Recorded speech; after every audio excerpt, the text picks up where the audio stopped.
This is the Lifestyle Builders Podcast, Show 54. Avoid overwhelm and make content creation simple with Jamie Palmer.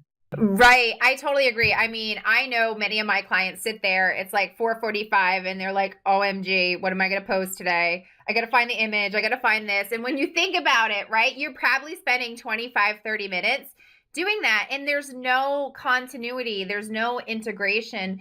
And I love thinking about like when I create my Facebook Lives or my content for the podcast where it's just me on the podcast, I always like to look at things from like the 30,000 foot view, right? So what are the 7 to 10 categories that I always can put something under in my business, right?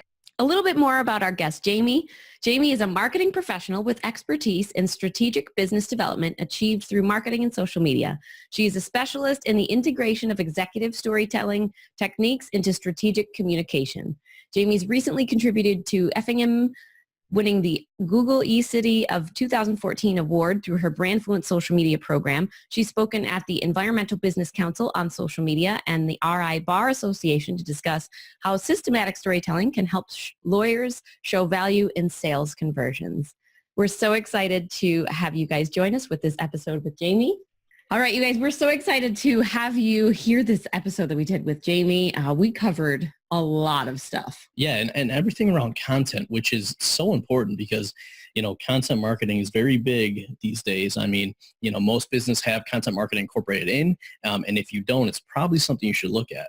But with that, we also find a lot of people are wasting a lot of time. They're not sure how to create content.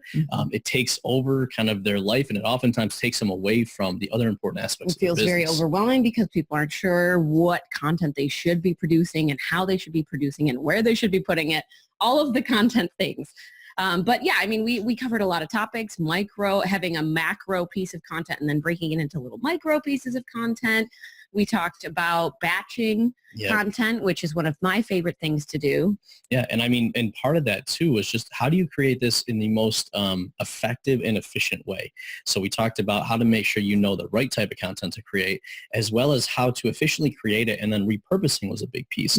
So how do you take that macro piece of content and then cut it up into a whole bunch of smaller pieces that will then give you a lot of content you can share without spending all of your time creating content. Yeah, making sure your content is taking your audience through the right customer journey on a path to wherever it is that you want them to be, whatever results it is you want them to get. Yeah, so obviously lots of stuff in this episode. We will not hold you guys back, and we'll let you jump in right now. Enjoy. All right, you guys, welcome back to the show. We've got the amazing Jamie Palmer here today with us, and we're kind of talking all things content today. I'm excited for this episode because this is a really big point of contention for a lot of entrepreneurs about all things content. So welcome, Jamie. Thanks for coming on. I am so excited to be here. Thank you so much for having me. I'm excited. I know you and Tom had met before, so you had a little one up on me, but it's my first time meeting you, and I'm so excited because, I don't know, it's just meeting other moms in the space is really cool because I get to see some different perspectives out there, and we get to have some fun. Yeah. Yay. All right. So I know that one of the things people struggle with is kind of like knowing what content to post, but also how to be consistent and like kind of creating that overall strategy for their brand of like, what does my content look like? And I know one of the things that you do is talk about how to kind of create a content workflow. So what does that look like for you? Great question. So when you're working on creating a content workflow, I like to look at things from a content perspective in two ways. You have your macro content, which is your Facebook Lives, your podcasts, your long form blogs, your like beefy long content. And then I like to look at what I call micro content, which is the daily social media posts. And when I like to think about a content workflow, I am a busy entrepreneur, as I know you guys are, and I'm sure a lot of the people listening are. And as we've grown our team, one of the things that I realized that I couldn't focus on was posting those daily social media posts, which was the same thing that we had been doing for many of the people we were doing done for you social media for. And I realized that as the business owner, you have to focus on creating that one really valuable piece of macro content from which you can pull all of that micro content, because then you can delegate it to somebody else, because you've created this really awesome 10 to 15 minute piece of content each week. And then you can like pull out so many pieces of content from it. And for me, it's been a game changer. And I spent the better part of last year really tweaking and honing this content workflow process that we have. And it was painful. I did it myself for like the entire year. But as a result of that, what we got out of it was like this really solid process to go from the Facebook Live to the YouTube to the podcast to here is, the 10 types of social media micro posts that you need to have. And then literally just, it's like plug and play. You can just go boop, boop, boop, boop, boop. And it's something that it becomes fun because it's easy. And as the business owner, you're working to your strengths because all you're doing is delivering this one really amazing piece of content. And then you're delegating these micro pieces to somebody else. And you don't have to worry, like, is this going to be on brand? Because we recommend going and getting it transcribed. So it's literally your verbiage spiced up a little bit with a call to action on it. And so it's going to be on brand. It's going to be like consistent with what you want as the face of your company, but you're still doing those daily social media posts, which are just like necessary to stay relevant these days. All right. So that all sounds great. I think like if people are listening, they're probably like, that's the holy grail. I would love that. But right now I'm just so overwhelmed and I feel like every day I'm just trying to like create something. And if I'm sick or if something happens, I kind of fall away and then I miss it and I don't have that consistency. So like for somebody like that, how do you recommend they get started to kind of work towards making this happen? Yeah, great question.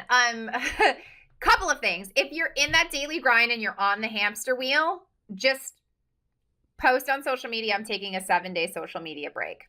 Okay. That's step one. So give yourself permission to do that.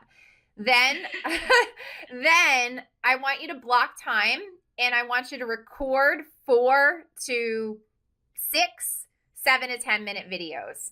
Okay. And those 4 to 6, 7 to 10 minute videos are going to give you the basis for the next 60 days worth of content. Okay. And once you get into that rhythm of doing that, right? And once you kind of like say, all right, I'm just going to stop and I'm going to focus on these high value macro pieces of content, you can then start to pull those other ones. And again, it's painful to get started, right? Like the hardest thing, like when you first go back to the gym, it's like, oh my God, I'm sweating so much. I can't handle this. It's the same idea. Once you start getting yourself into a rhythm with creating this longer form, high value content and pulling, even get an assistant to pull out this stuff because it's oftentimes it's hard for us to operate on ourselves, right? When it comes to like, what is good content that I should even put on social media? But I think give yourself permission to take a week off, record those 4 to 6 videos so that you have that content and then just bang out 30 days so you can be ahead of the game. And it's painful, but if you take that week and just block, 4 to 5 hours to get it done, it probably won't take that long. Most people can do it in 2 to 3, but if you block that time and you shut off all the distractions, you should be able to get it done. Yeah, I was gonna say, and this was so what we've gone through different strategies overall with our content, and one of the things that we ultimately came back to, and what we are doing now is, we had the podcast, and what we thought was, well, if we're doing the podcast, what if we just threw our webcam up and just recorded us while we record it, and then we've got some video content. So a lot of what we've been able to do is kind of built off of that, and I'll tell you, when we had a podcast a couple of years ago and we ended up putting it on hold because we were the people that it was like, 11 o'clock the night before, the kids just went to bed, we're recording it, we're trying to edit it and get it out the next day. And that was stressful. And it wasn't serving us. And then we weren't able to do the other stuff in our business that was actually like generating revenue and, delivering for our clients. But once we switched and we got very intentional, like we record all of our podcasts on Thursdays. So it's just that day is dedicated. But then from there, to your point, we've got a whole bunch of content that comes out of that. And then our other days are freed up to actually do all the other important tasks of our business that otherwise we wouldn't be able to do. So, it's been such a huge, I think, game changer for us being able to think about that and say, this piece of content, one, can I create it all at once so that I'm not having to think about it all the time? And then two, how can I reuse this so I am not having to always make something brand new? Yeah, I think batching has been one of the best things that we've ever incorporated in our business, is because I'm often the multitasker who's like, bing, bing, bing, bing, I'm all over the place. But once we started talking about like, well, what are the same things that you do every week? Okay, I've got a list. Why can't you take like one big block of time, and instead of doing one of those things each day, do them all on the same day at the same time, because then you're not context switching. I was like, oh, that's a great idea.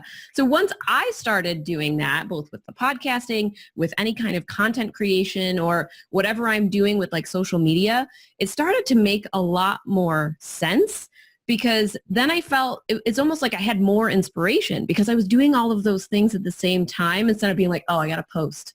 What am I going to post about? How am I going to get the inspiration for what I'm posting? What am I saying? What's the image I'm using? Like all of those things that you have to think about every time you do it by itself, as opposed to, hey, I've been keeping a list of all these ideas. Now I'm going to go and batch out all my content. It's all going to connect back. I've got the CTAs figured out ahead of time. You go and do it, and it's like just this weight off of your shoulders that you don't have to worry about it all the rest of the week or the next month, if you batch out 30 days at a time. Right. I totally agree. I mean, I know many of my clients sit there, it's like 4:45 and they're like, OMG, what am I going to post today? I got to find the image. I got to find this. And when you think about it, right, you're probably spending 25, 30 minutes doing that. And there's no continuity. There's no integration.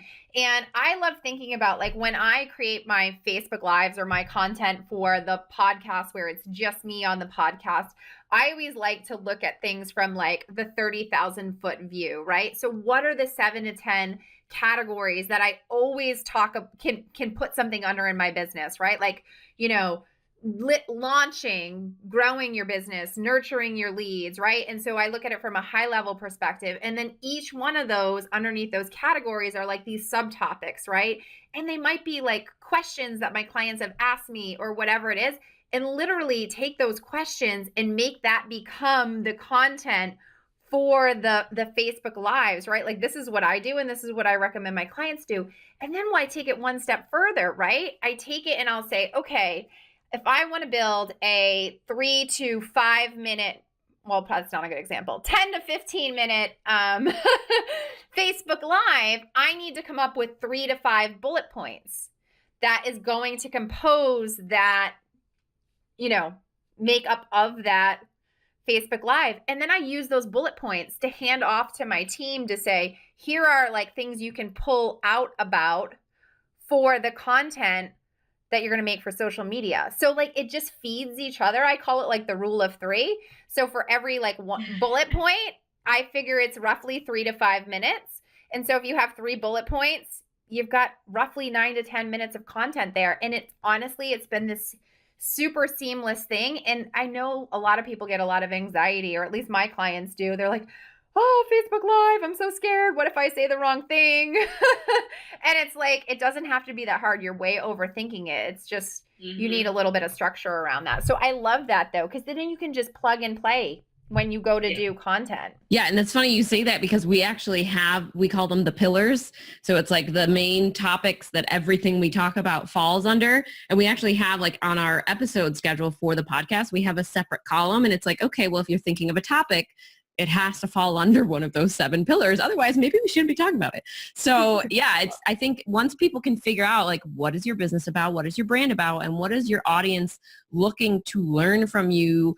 Those should be like your pillar content topics. So everything you do is going to connect or relate to those in some way. But then it makes it so much easier when you are trying to, okay, well, what Facebook video, what lives am I going to do? And what am I going to talk about? It's like, go back to some of those pillars. What questions have people asked you about them?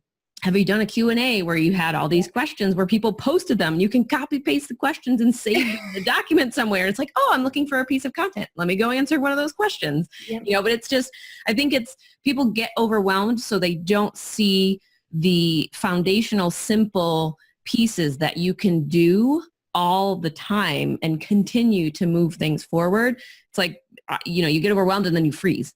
And then because you freeze, you're not moving forward, or you're moving forward with like very tiny baby steps. So it's like you never feel like you get ahead of it, and you're constantly trying to catch up with it.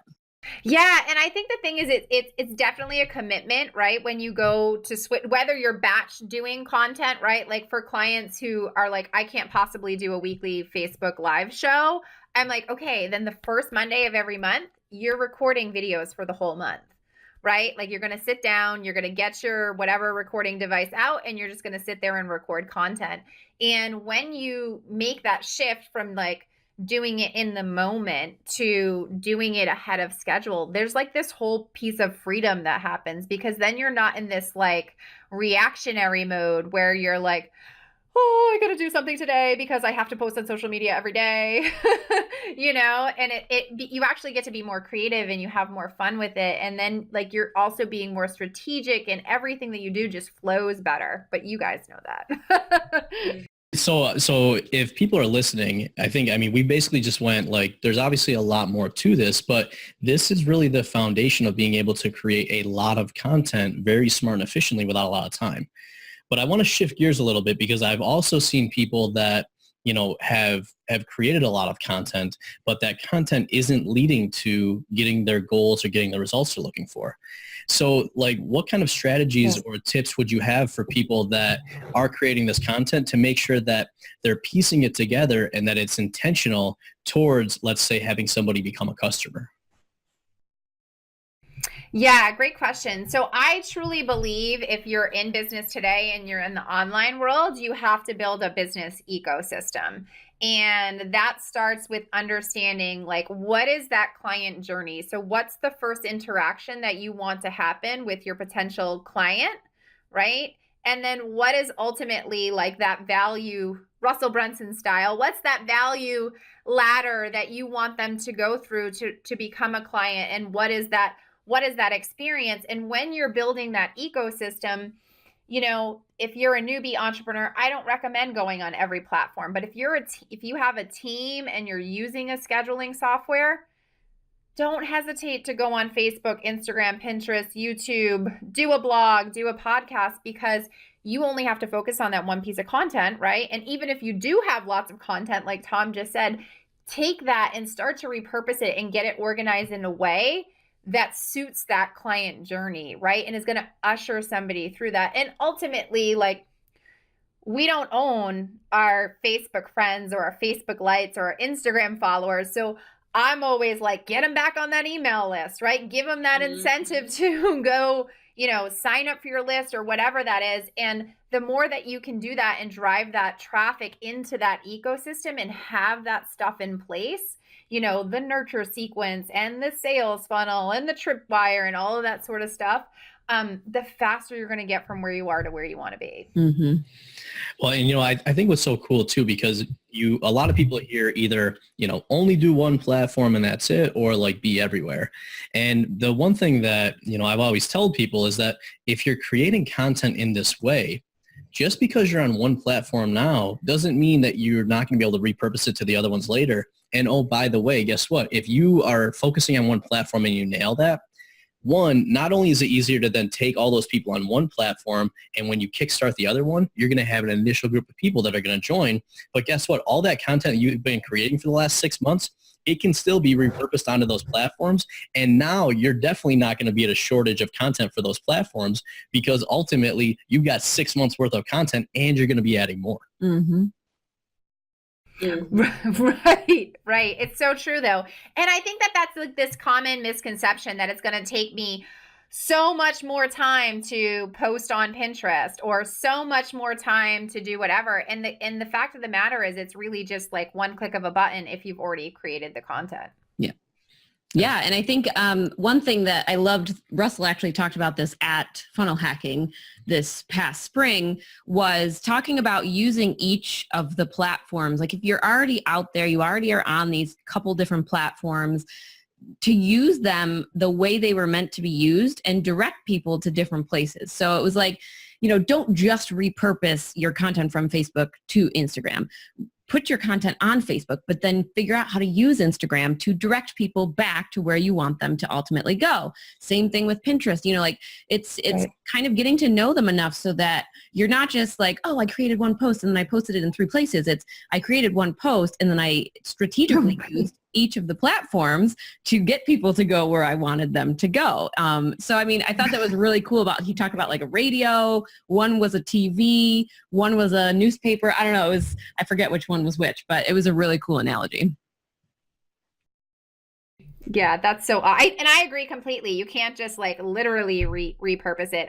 I think for me, one of the things that I see all the time and I personally like really struggle with is like keeping that Instagram story circle lit up. OMG, that is like, whew, so hard. Yeah. Well, and one thing that helped me, and I tell people to do all the time now, is almost training your brain to take your everyday experiences and then saying, how can I relate this back to a lesson or something I want to do? So actually a colleague of mine, we were at a conference last year and we would just kind of quiz each other. We like on the spot, we'd be like, all right, that thing just happened. Tell me what you would do on a Facebook Live to then bring it back to like your product offering. And so like he'd jump in and he'd be like, hey guys, this thing just happened and then I did this. And what I learned was that you can't wait to take advantage of an opportunity. And that's why you should do this.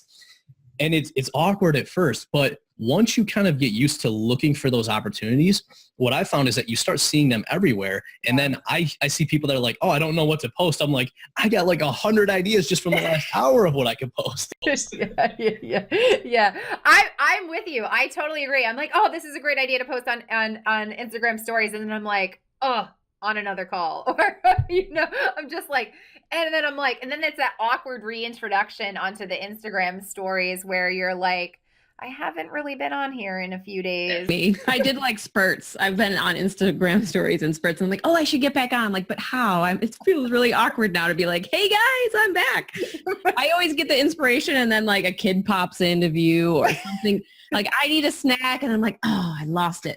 And then I forget what I was even going to take a picture of or like post about. So, dang it, I got to figure out a way to keep track of these things. Well, I was going to say, and that's where like the second piece of that is when you have those inspirations, having a system or a way to track it. So like we all have smartphones. If you use Evernote, you can just quickly do a voice text into that. Whatever platform you use, there's usually a way to do that. And it's funny, I'll have clients, they're like, oh, Tom, I saw your post about the thing we talked about the other day, because I'll take lessons from like all my coaching calls. So I'm spending the good portion of some of my days on coaching calls. Why not actually, I did that right before we jumped on this podcast. Working with a new client, she was struggling and sharing some of her experiences with working with other coaches in the past. So I took that and made it into a Facebook post that will then later on be tweaked for LinkedIn and some other platforms. But it's all just from what am I doing every day that I can now turn into a lesson or something to help all of our followers. Yeah, I love that. They're on my desk right here. I have note cards and I literally classify them in my bucket here. And every question I get from clients, I literally just write them down. I'm like, Facebook Live, podcast, whatever it is, underneath the categories and stuff. But I got to start doing this. You're so spot on for Instagram stories because you can still do the same thing. My brain just doesn't operate on Instagram stories. I think it's almost like he said, like you have to kind of retrain your brain to do those things. Cause like I'm not used to documenting everything that I'm going through throughout the day. So it's like all these awesome things happen or crazy things or really bad things that I would like to share. But then I get to the end of the day and I can't remember any of them. I'm like, oh, I would have had so many good things to talk about. So it's kind of been like retraining my brain to be like, okay, like log that. And then when you get a free second after this, whatever you're doing at the moment, go and just jot it down quick in a journal or like Tom said, get the Evernote app and record it so that when I get to the end of the day, even if I'm posting them all at the same time, at least I'm recording all those Insta stories and sharing them with everyone as opposed to forgetting completely and posting nothing. Yeah. Well, the other thing I found too is that like obviously we work with entrepreneurs. So a lot of our topics are directly related to like we are entrepreneurs and we work with them. So they're directly related. But we've had some people that are like, well, Tom, I'm not an entrepreneur. So how can I share the everyday stuff back with my audience? And what we found is that you have whatever your domain or niche is, and obviously you're going to be talking about that, but people love like reality shows. People love seeing the behind the scenes. And we often find that a lot of people aren't sharing enough of that. And once they do, they become more real. They become a person. And they're amazed at how much more followers interact and engage with them once they just share like, hey, here's what's going on in my life, or here's what things look like behind what I'm delivering to you. Yeah. You find that as well?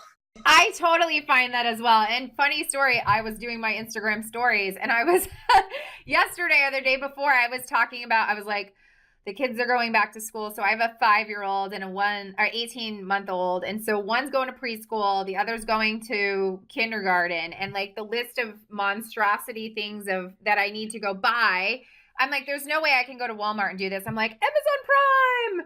And so I go to my porch and there's like this monster, like a pile of boxes, right? Like shoes, bags, like everything they could possibly need. So I Instagram storied it. I'm like, and last week when I was on vacation, the UPS man came to my backyard and asked me if I was still alive. And here is why. I'm single-handedly keeping everybody, employed in the Newport, Rhode Island area for Amazon Prime.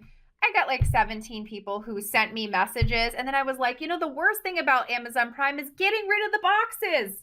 So many people were like, hashtag too many boxes. And I'm like, it's true though. It's so true. It is so true. That personal stuff gets people to like see who you are, right? And like what's going on behind the scenes. It's crazy. By the way, boxes, you make massive epic forts. That's what happens in our house with all the Prime our boxes. solution. But then they never get taken That's down. awesome. So you have an entirely like one room that's taken over by a box fort. So in second thought, don't do box forts. Well, funny because I was going to a conference last year and a bunch of people said that I should meet this person at this conference. Her name was Nicole Walters. I had no idea who she was.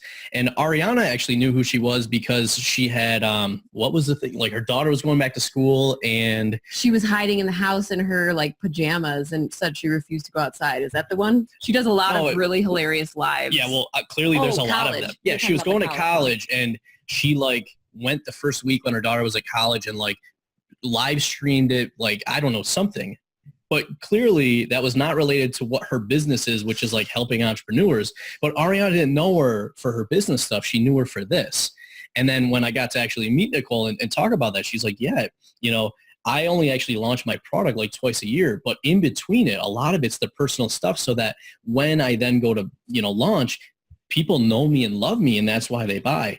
And I think so many of us are afraid to share that stuff, but I'm seeing it more and more, with people on how important it is. Yeah. And I think also, sorry to cut you off, it's important to infuse your personality in your content sometimes because a lot of times that's what sets it apart from everyone else that might be posting about the same topics because your personality, the way that you say things, the way that you perceive things is really important to the people that are following you. So even if you're posting about personal stuff and then you jump in and you have a business type post, if it's in your language instead of like, oh, well, I feel like I have to be business professional now. No, like be yourself because then those people that are only following you for the personal life might start come over and be following you for the business stuff that you're talking about and become customers.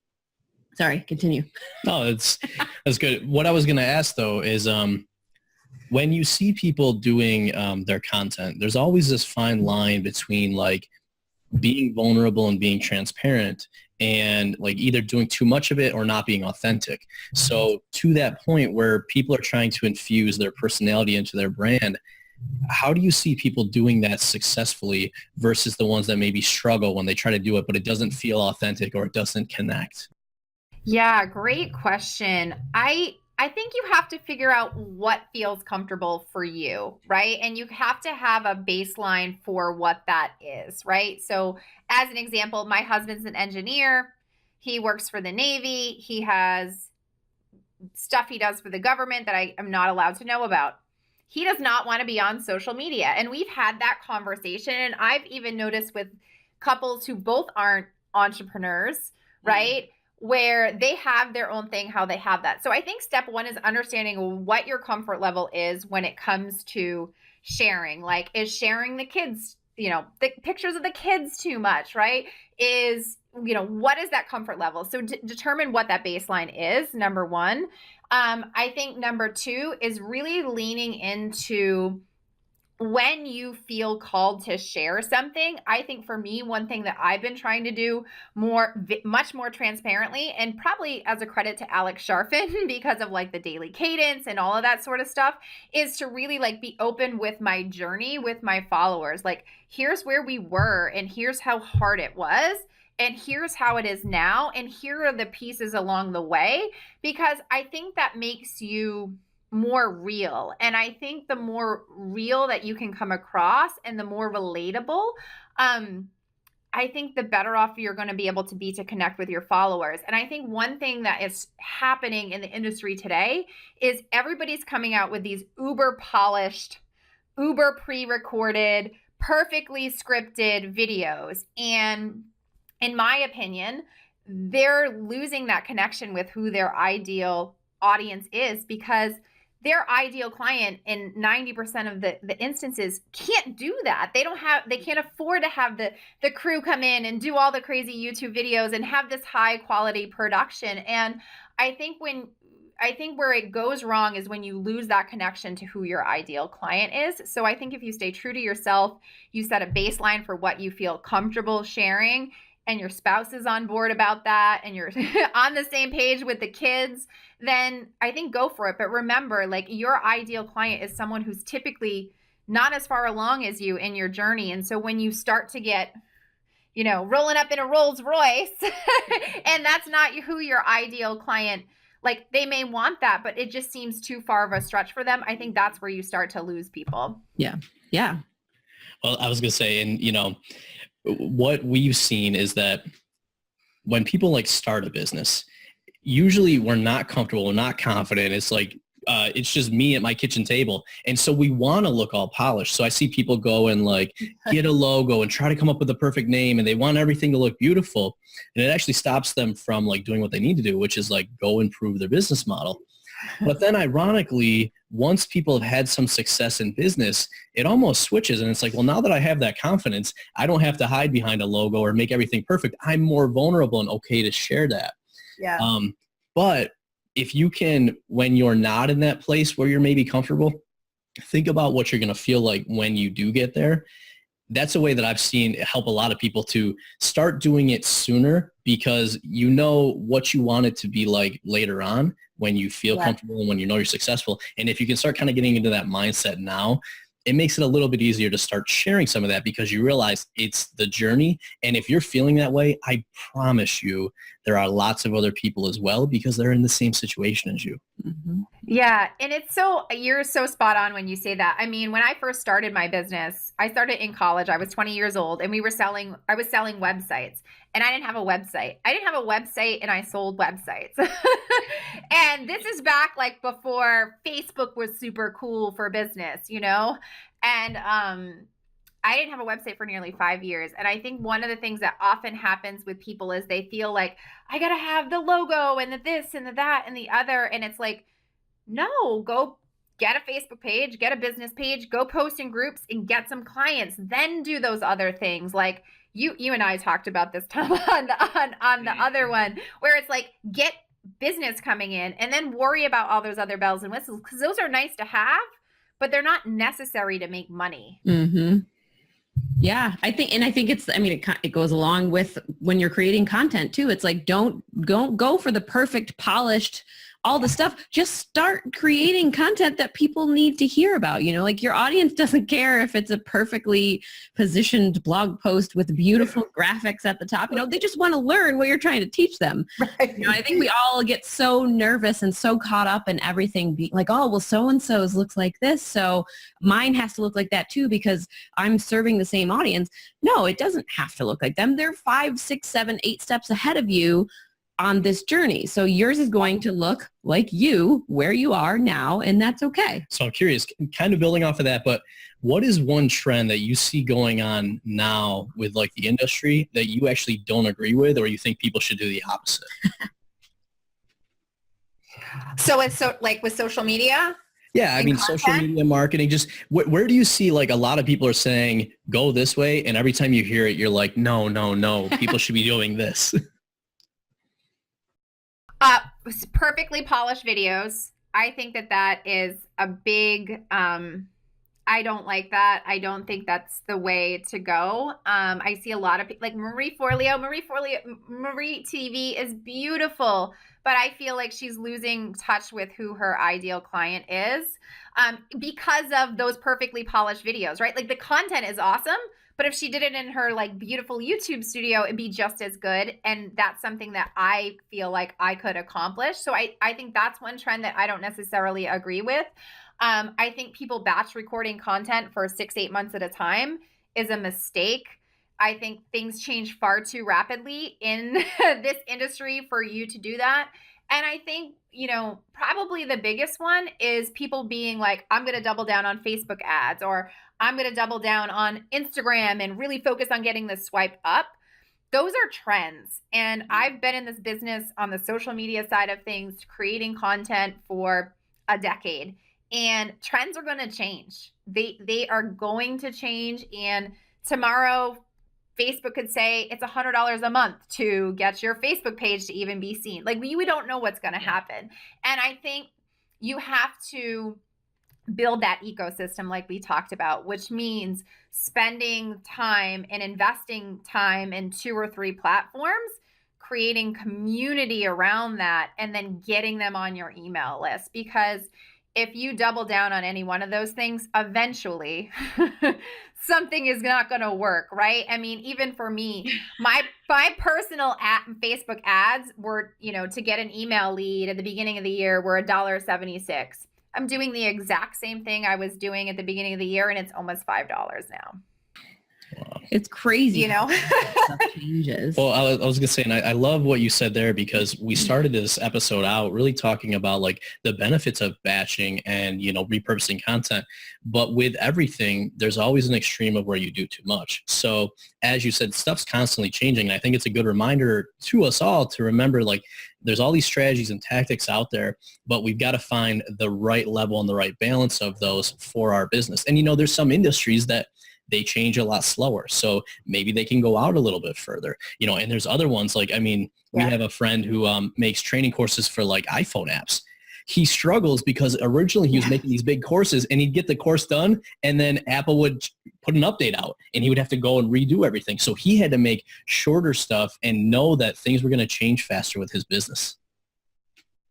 Yeah. And I love I love that concept of the ecosystem. That just makes so much sense when you're thinking of your business and your customers, and everything is kind of like that bigger 30,000-foot view, because an ecosystem all has to live together in harmony and it all has to help each other out in certain ways. I think that's a really good analogy for how people need to start looking at their businesses.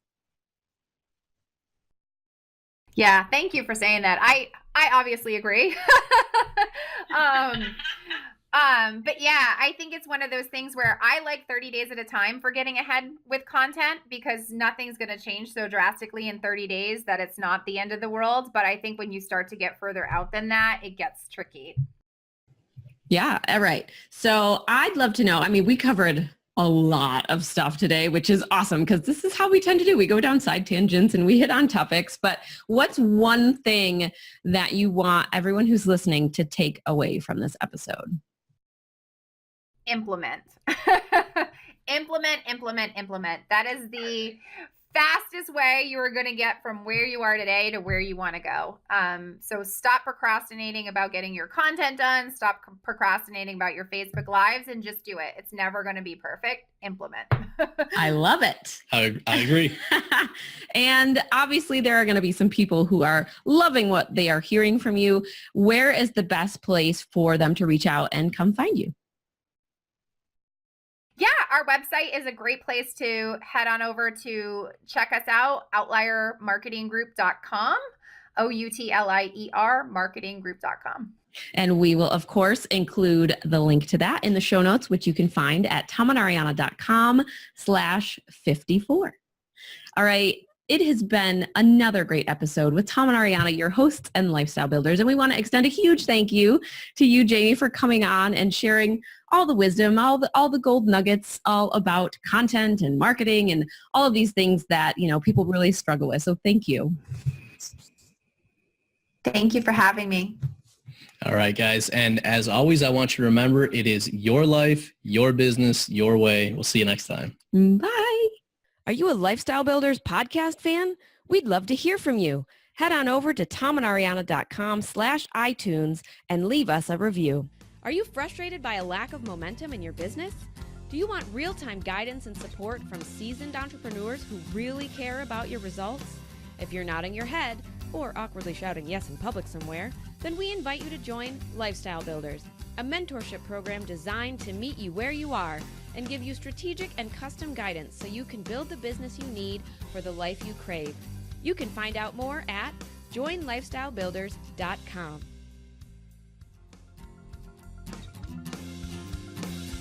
Your life, your business, your way. Join Family Entrepreneur Life. Join Family Entrepreneur